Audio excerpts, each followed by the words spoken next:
ত্যাগের মহিমা এবং আল্লাহর অনুগ্রহ লাভের আশায় ঈদুল আজহার দ্বিতীয় দিনেও রাজধানীতে পশু কুরবানি করছেন ধর্মপ্রাণ মুসলমানরা। গতকাল প্রথম দিনে যারা কুরবানি করতে পারেনি তারাই আজ পশু কুরবানি করছেন। ঈদের দ্বিতীয় দিন ভোর থেকে রাজধানীর প্রায় সব এলাকায় পশু কুরবানি করতে দেখা গেছে। তবে ঈদের দিনের তুলনায় এই সংখ্যা অনেকটাই কম। এদের মধ্যে কেউ কেউ পারিবারিক ঐতিহ্যের কারণে, আবার অনেকেই ঈদের দিন কষাই না পাওয়ায় কোরবানি করতে পারেননি। আজ পশু কুরবানি করছেন তারা। পাড়া মহল্লার অলি গলি, বাসার নিচে, গ্যারেজে এবং প্রধান সড়কের পছন্দের গরু, মহিষ, খাসি ও ভেড়া কুরবানি করছেন সামর্থ্যবান মুসলমানরা।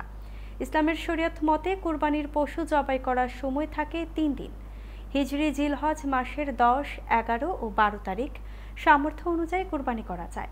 ফলে কোনো কারণে ঈদের দিন কুরবানি করা সম্ভব না হলে ঈদের পরের 2 দিন পশু কুরবানি করা যায়।